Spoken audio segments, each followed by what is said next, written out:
So, good afternoon, ladies and gentlemen.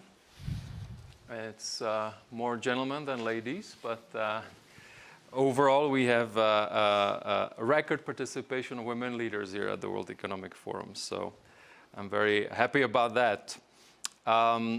We are here for a session, Middle Corridor from Pathway to Highway.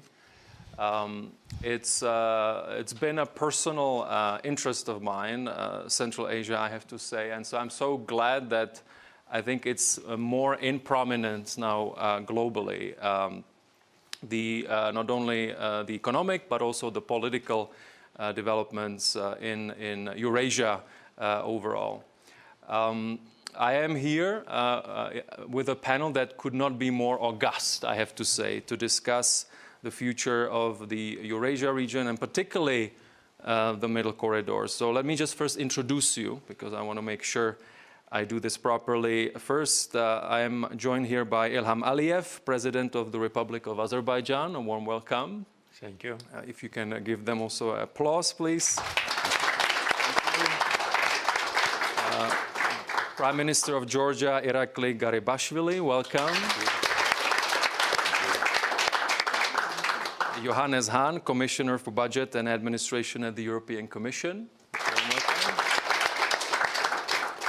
And Ebru Özdemir, last but not least, Chairperson of the board, Limak Holding from Turkey.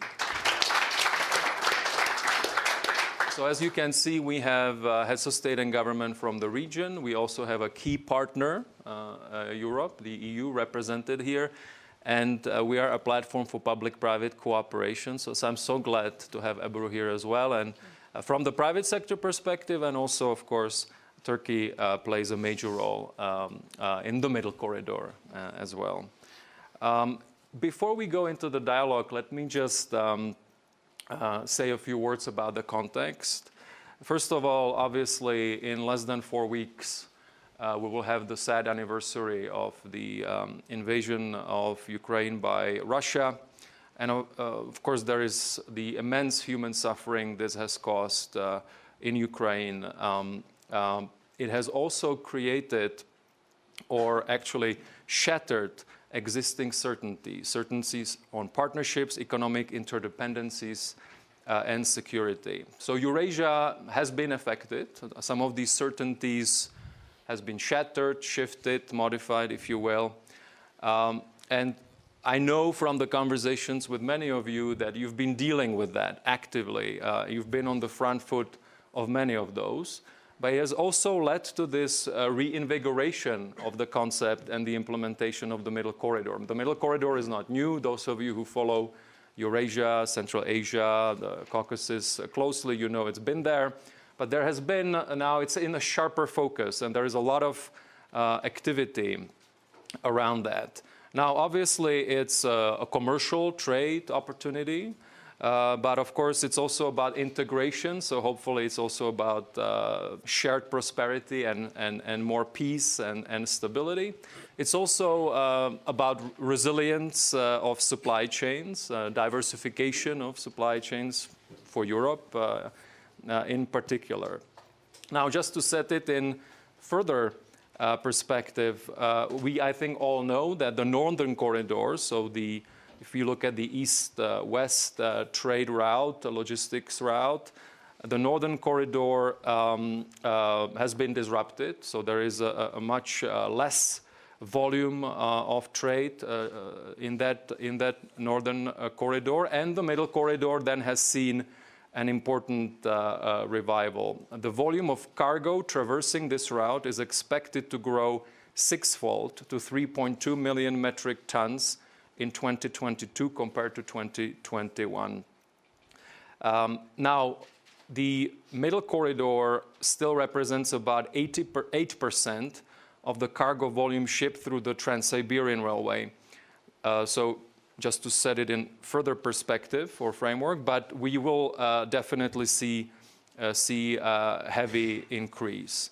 So really at the heart of the discussion today is obviously the trade discussion, the logistics discussion, and so the practical one as well. But I think there is the larger than more geostrategic discussion here as well. And so that's why I'm so glad to have all of you with me to help us get some further understanding of those elements. We will have about 40 minutes with each other, and so this should be a dialogue.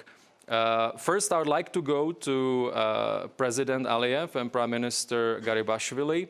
We've seen a series of multi-party agreements around the Middle Corridor recently. So what can we expect at the intergovernmental level along this axis in the coming year or even beyond that? Let me start with you, Mr. President, and then I will go to you, Mr. Prime Minister.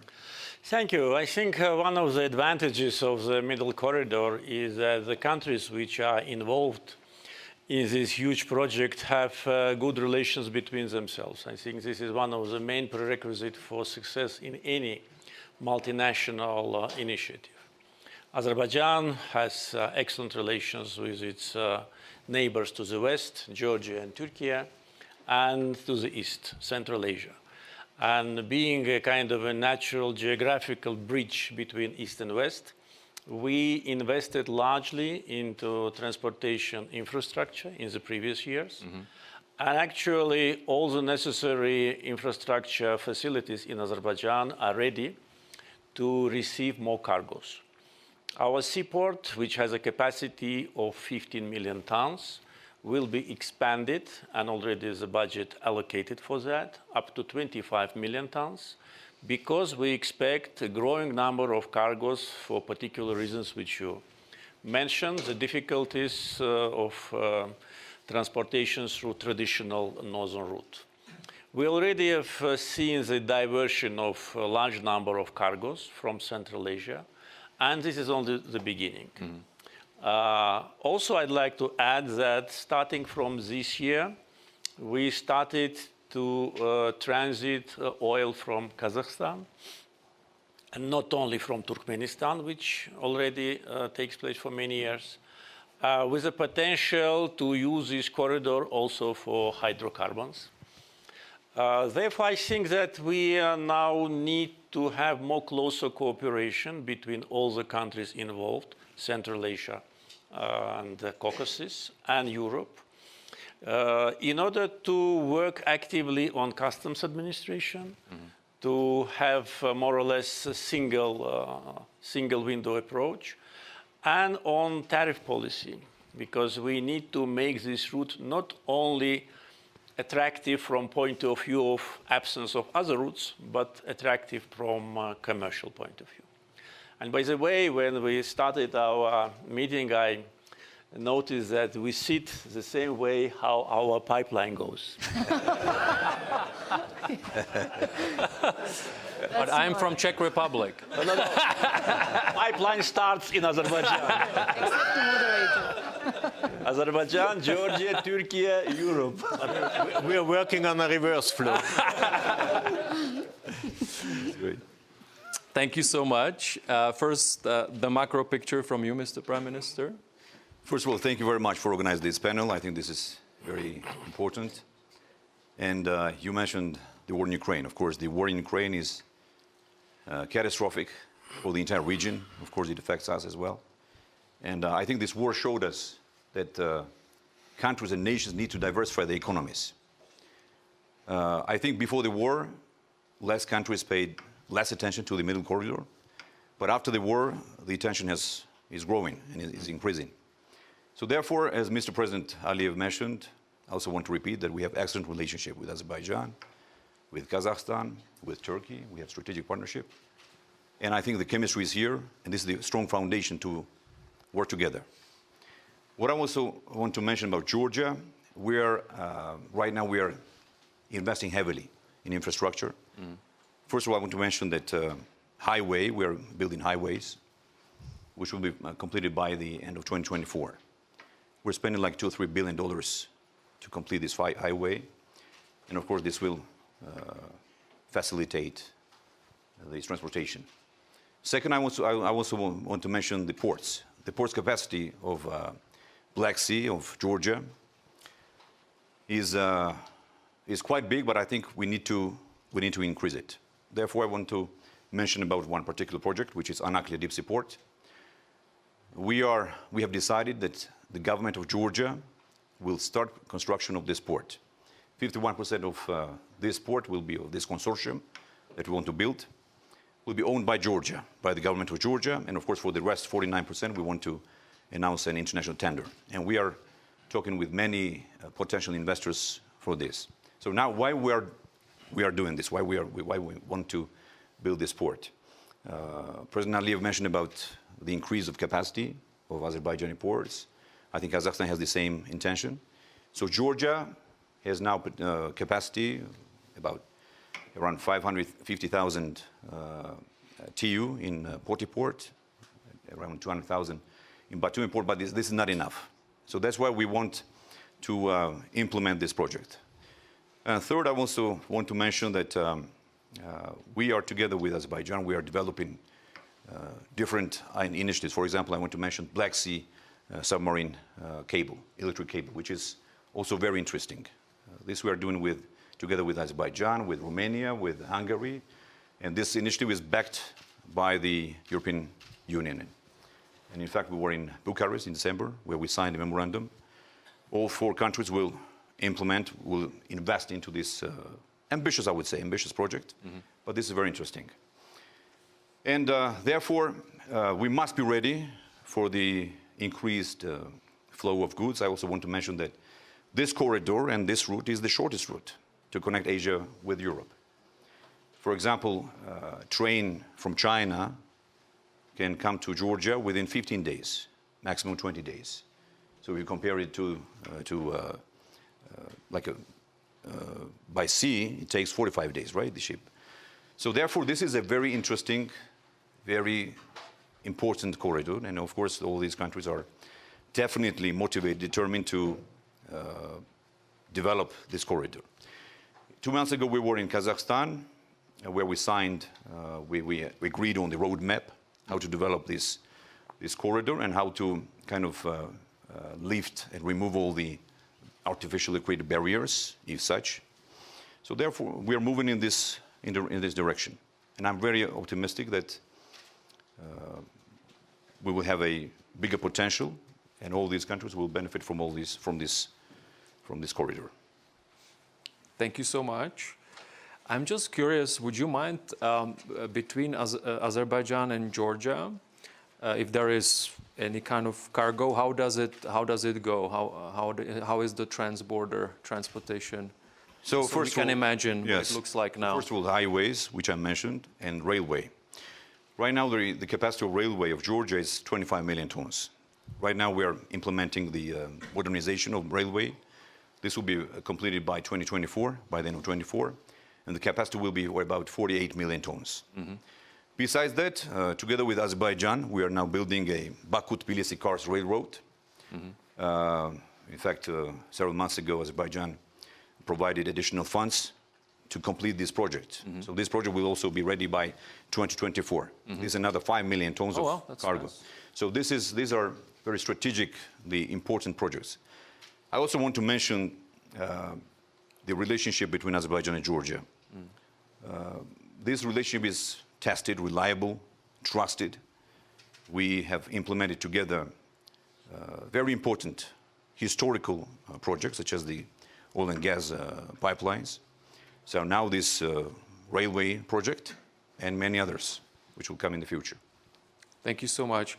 Now going to the private sector, Ebru, if I could go to you. I know the Middle Corridor relies heavily, of course, on public-private cooperation, and private sector players are using it and will be using it. So what is your perspective on that as a very diversified holding? What would be your also advice to the governments that are in the intergovernmental process now making all these changes to the regulation, building all that infrastructure?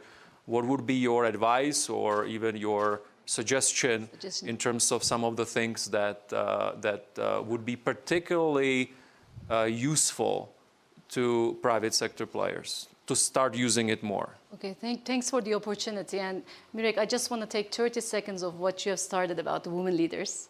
I mean, World Economic Forum is investing a lot on this, and I'm working on global parity. And today we were awarded the Lighthouse Award with Turkish women engineers.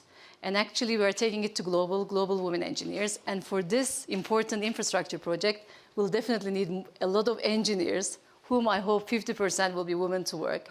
And by the way, we have already a partnership with SOCAR in Turkey for chemical engineers. So it's good to see all these leaders, and we really want to support for the inclusion and for the equality. It's not actually equality, it's women empowerment, because it's human capital. We need all the human capital to realize these ambitious projects.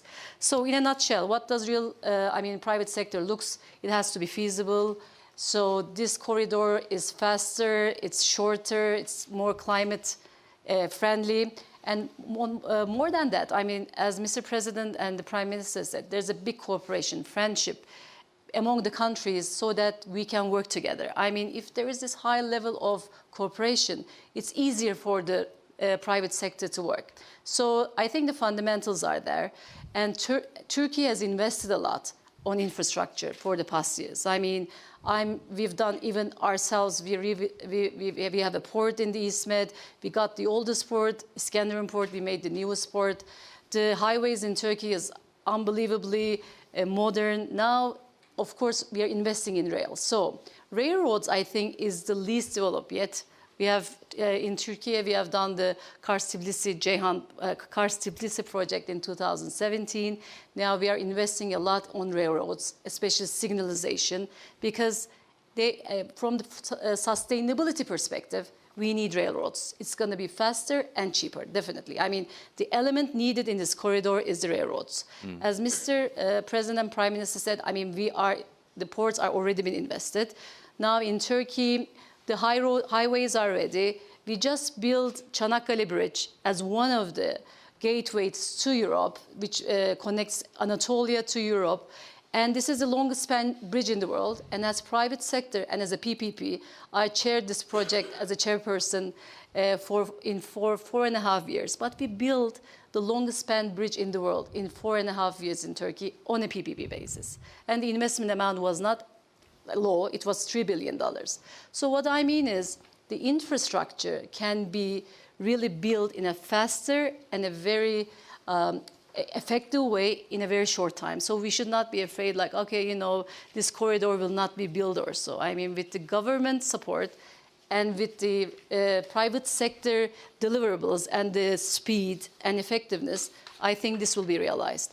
My proposition is, of course, at one point, this whole corridor will be operated.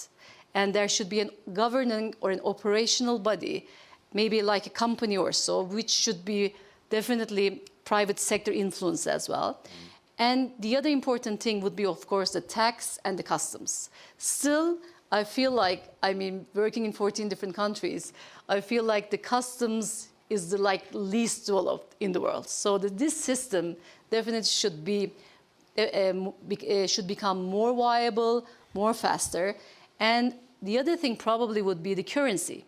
I mean, being in World Economic Forum, everything is, we are like, you know, new, modern. Maybe blockchain could be one way to manage this. And we should definitely not be afraid of new and modern ideas.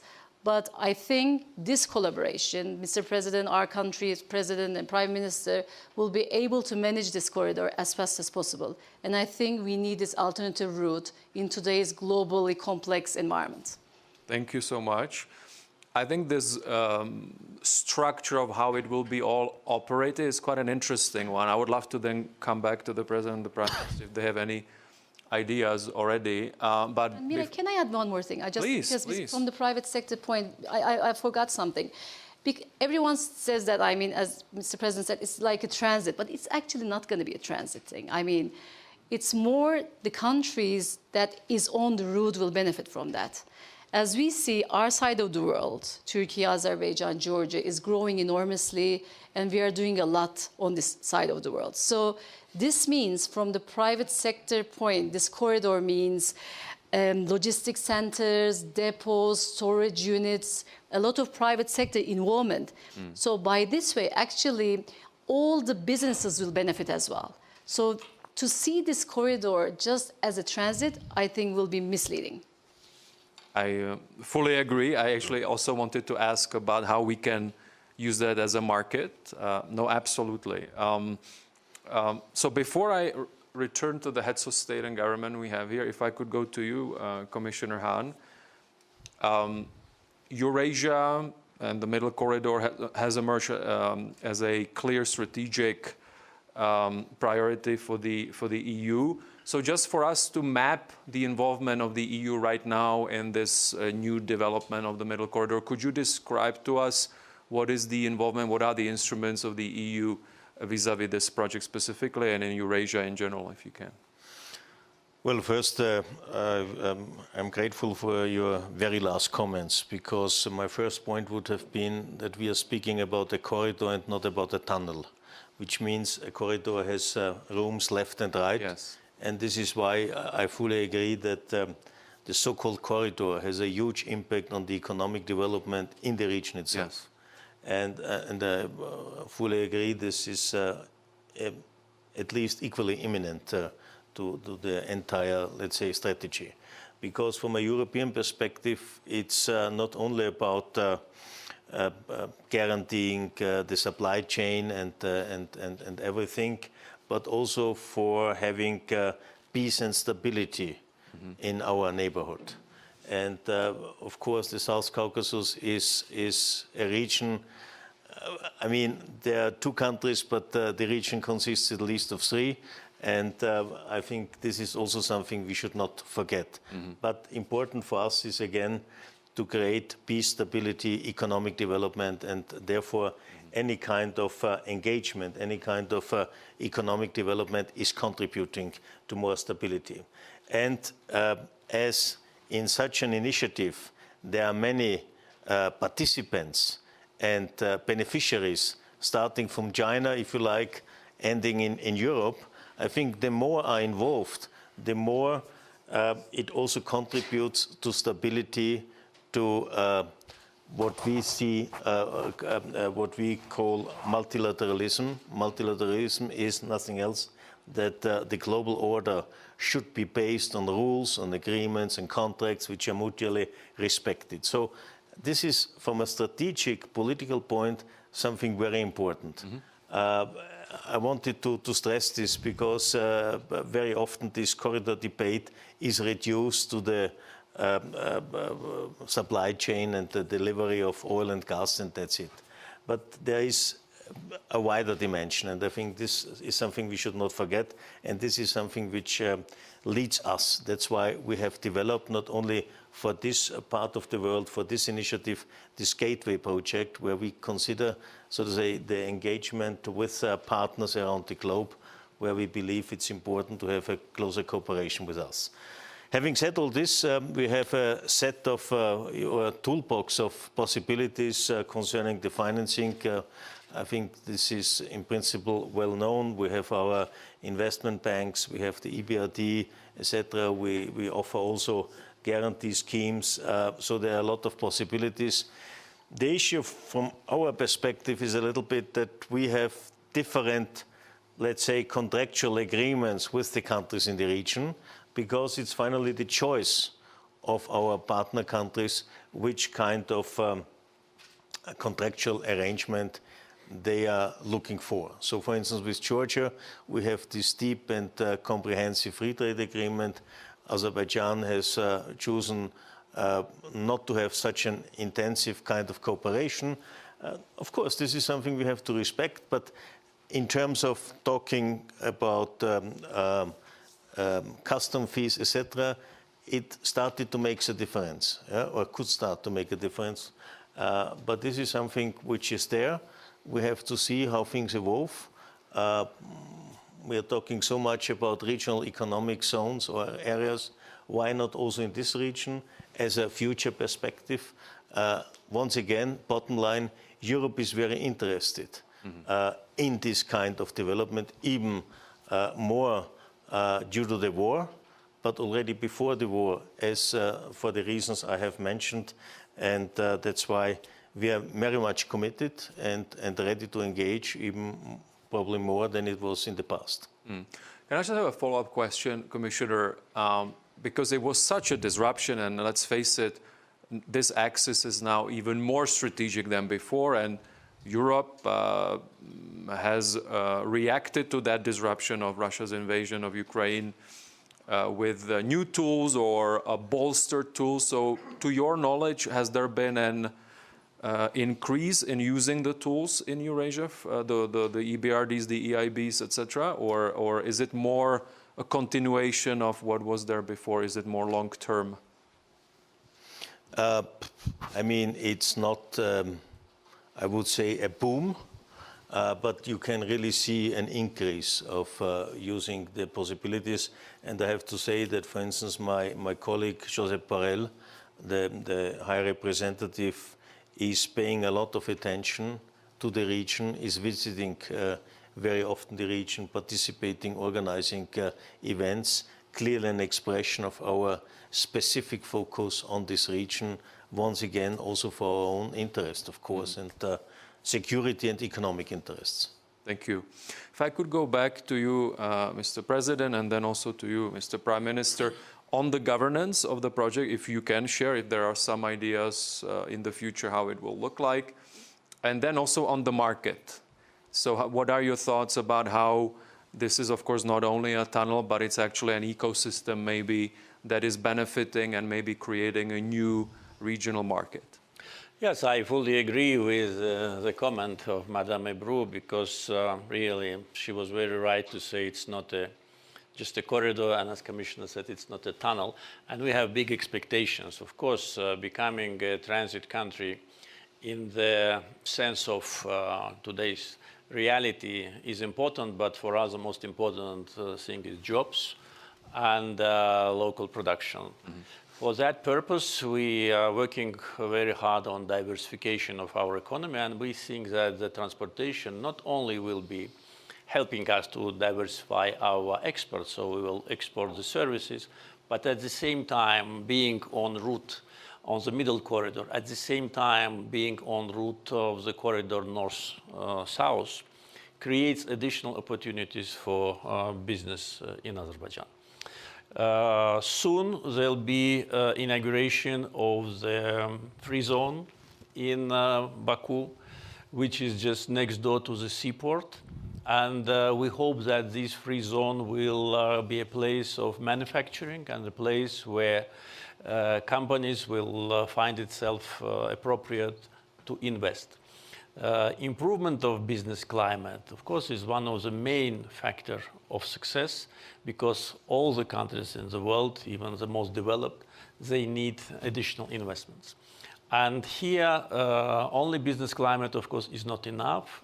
We are coming back from what we started and what Prime Minister Garibashvili said about the relationship between countries. This is a really, I think, the unique situation, one of the, I think, most friendly environments on global scale, relationship between Azerbaijan and Georgia, Azerbaijan and Turkey, Georgia and Turkey, and trilateral. Mm-hmm. And by the way, we have several formats of trilateral cooperation, ministers of foreign affairs, defense, economy. There also was a leaders summit. And we started sharing the profit. We started clearly understanding that there should be a balance. We started with energy projects, definitely, between producers, transitors, and consumers. And we managed to create this win-win situation, and, how to say, balance of interests was preserved. So actually, the railroad connections which we built relatively recently and which we will expand now from Azerbaijan, Georgia, Turkey, and down to Europe, was inspired by our successful implementation of oil and gas pipeline projects. So on this side of the corridor, I think everything is settled. Now what we need to create, and I again want to agree with Madame Ebru, that there should be a kind of a steering committee or kind of a management board of all countries involved, Central Asia, Azerbaijan, Georgia, Turkey, European partners, including all the transportation infrastructure. For instance, we have the biggest trade fleet in the Caspian with 53 vessels, seaport Turkmenistan, Kazakhstan, Azerbaijan, railroad connections between Central Asian countries.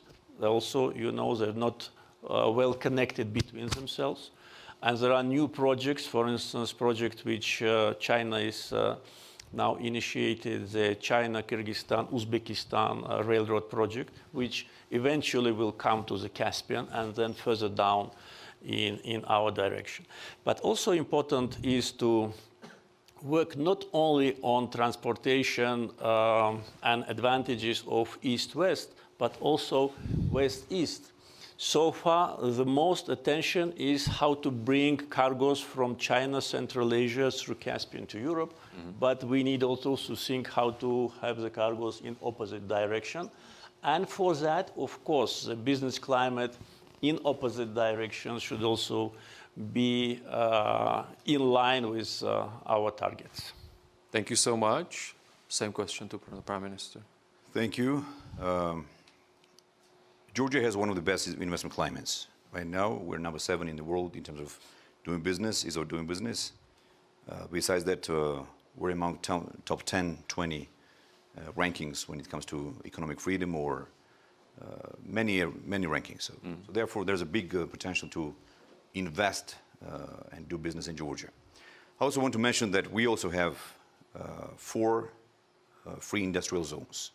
And as President Aliyev mentioned, this is a great opportunity for the foreign companies to bring the factories, industries, and invest in Azerbaijan and Georgia in this corridor. Plus, I also want to mention that we want to link this opportunity to the renewables, because Georgia is rich of hydro resources. Right now, we use only 27% of hydro. We have developed a strategy. We want to invest a lot in renewables, in hydro, solar, wind. So therefore, the investors and the businesses will be able to use this cheap energy, and also the location, which is very strategic and very important. And the ports, and of course, this will all together this will facilitate doing business for the investors. I also want to mention, in terms of governance of this matter, as President Aliyev mentioned, I think this is a great initiative. We also had a working, let's say, meeting in Kazakhstan at the ministerial level, where we signed the roadmap, so-called roadmap, how to develop, how to facilitate, right? How to lift the barriers. And I think we will agree on further steps and move forward.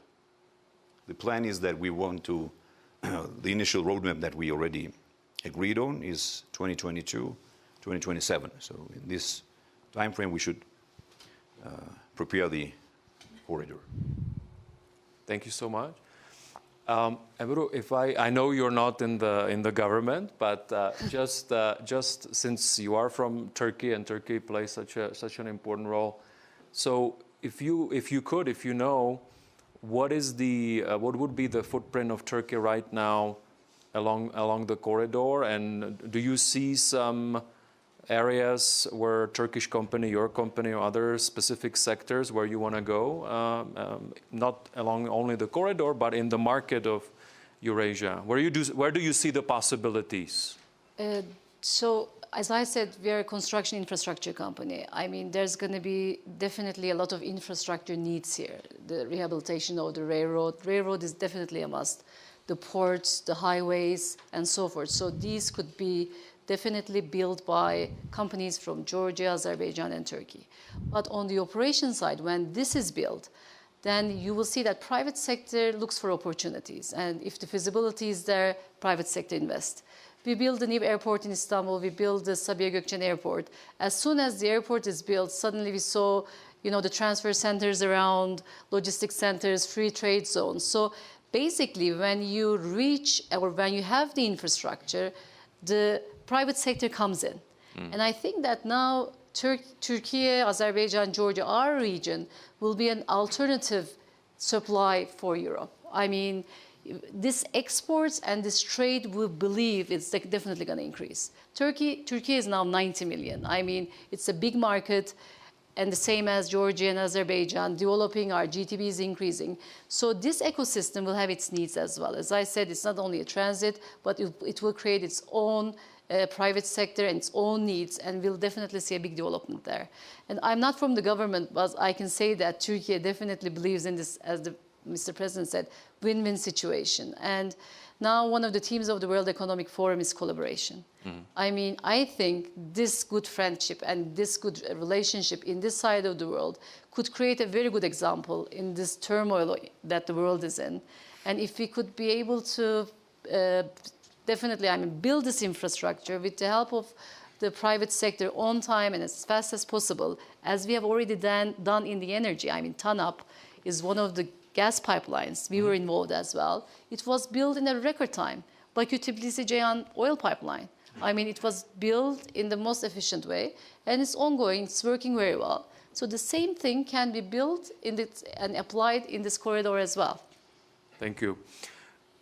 Commissioner, if I could just, because I think one of you mentioned that it would be good to also figure out then how do we do the reciprocal west to east. Any thoughts on that on your side, or is it more of a technical issue that? No, not at all. I mean, I think what we have learned very recently, painfully, and I think we have, thanks God, given up our naivety in terms that certain suppliers are always there with a low price, or certain raw materials will always come, or ingredients for pharmaceutical issues, etc. So I think we have now started to understand we have to rethink, and the code word is diversification. And diversification means not only diversification of supply chains, but also of so to say, selling our products to other parts of the world. And Europe is by far the most international continent in the world. So we are the biggest importer and the biggest exporter. And this is why I think we should have, and we have every interest, to further strengthen our ties by establishing further trade agreements, also with partners, for instance, in the southeast of the world. We are talking with some ASEAN countries, Australia, New Zealand, you name it. And for all this, trade agreement means to import and to export. And therefore, by definition, we are very much interested. This is not a one-way street, but it's going into both directions. Thank you. Since I have you here, Mr. President, I need to, of course, ask you about energy as well. Specifically, this is webcast, so there's also this value of really updating the general public on where we are. What is the state of play in terms of, I know you've boosted the delivery of energy to Europe. I mean, it's short of a miracle, frankly. But if you could kind of update us on your thinking for this coming year and strategically maybe for the next decade, both on gas, but also if you could tell us around the plans of Azerbaijan, which I know you have, also around green energy. With respect to natural gas, as soon as we got the request from European Commission, we started immediately to work on different directions. First, physical increase of production, and then efficiency, reduction of losses, and looking where else we can save gas, which we use for domestic purposes, and to channel it to the European market. 2021, our export to EU market was something more than 8 billion cubic meters. This year, it will be at least 11.6, and so the growth is very rapid. Of total, 24. MOU, which was signed between European Commission and Azerbaijan this summer, presumes that by 2027 we will double the supply. So the supply to European Union will be minimum at the level of 20 billion cubic meters. For that, there should be more interconnectors in Europe, and one of them, in the end of the last year, was inaugurated Greece, Bulgaria. This allowed us to start to supply to Bulgaria and starting from this year to Romania and to Moldova. At the same time, we need to expand brand new facility, which Limak also contributed to, TANAP, from 16 to 32 BCM, and TAP from 10 to 20 BCM. Wonderful. And you can imagine, TAP was inaugurated only 2 years ago. And we thought that this is a volume which Europe will need for long term, but now we need to expand. So it will be additional financing, and we are ready to do it. So we are really working very hard in order to satisfy the growing needs of European consumers. On green energy, the potential is huge.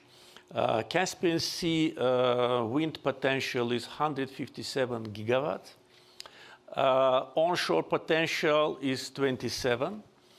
And also 10 gigawatt potential is in the territories which we liberated 2 years ago during the Liberation War. So almost 200. As Prime Minister mentioned, last December we signed an agreement in Bucharest to build a subsea cable from Georgia to Romania, and the capacity of this cable will be 4 gigawatt. Now the feasibility study is underway. As soon as it is ready, we will think about composition of financing, and of course we'll need the support of European financial institutions. Agreement signed with Masdar will, by 2027, add 4 gigawatt production of wind and solar, and 6 to come until 2037. And MOU with Fortescue Future Industries provide investments up to 12 gigawatt in Azerbaijan. So really it's a new chapter of our energy policy. Oil is done, gas is done, electricity, green hydrogen, and all that is in our plans. Thank you. One more thing to you, Mr. President. We have about 3 minutes left, but of course, it's top of mind, and I think, Commissioner, you mentioned it. A lot of people think that if there is economic integration, then there's also more stability and peace. So if you could tell us on your relationship with Armenia, what can we expect on how can we have lasting peace from your perspective? Where are we? 2 minutes will not be enough to tell the story. But where are we now? We are in the middle of nowhere because, because unfortunately Armenia did not respond to our proposal to sign peace deal, which will be very simple and which will be based on the fundamental principles of international law. Commissioner Hahn hinted to the absence of Armenia here. He said there are 2 South Caucasian countries, but they're at least 3. I know whom he meant. But why Armenia is not here?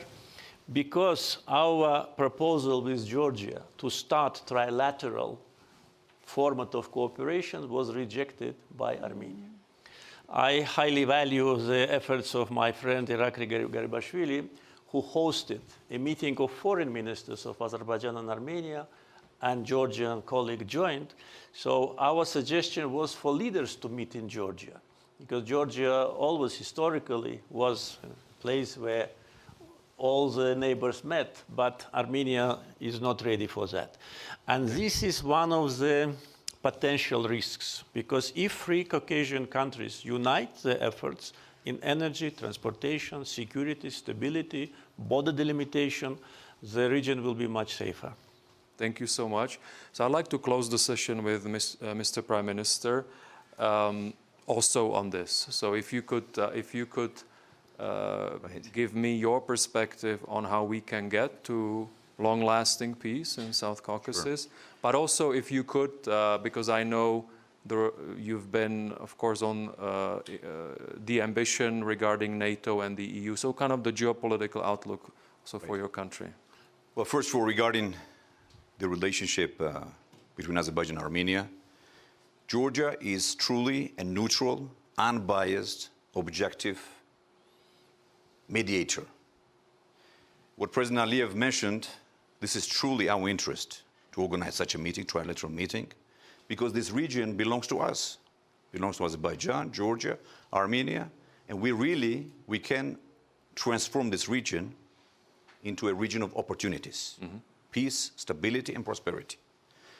And I also want to mention one thing. During the Soviet time and Cold War, there was a famous saying, trust but verify. In Davos, I heard an interesting formula. Distrust but cooperate. I believe in cooperation. I haven't heard it. Distrust but cooperate. Okay. Thank you so much. This was a wide-ranging panel, but just to leave you with the thought that I really wish you the best of luck in further building the Middle Corridor, and I really hope that, again, to the point of Commissioner Hahn, that once it's done, it's really not only a corridor, but it's really a market, an ecosystem which can drive prosperity and peace for all. Thank you. Thank you very much. Thank you.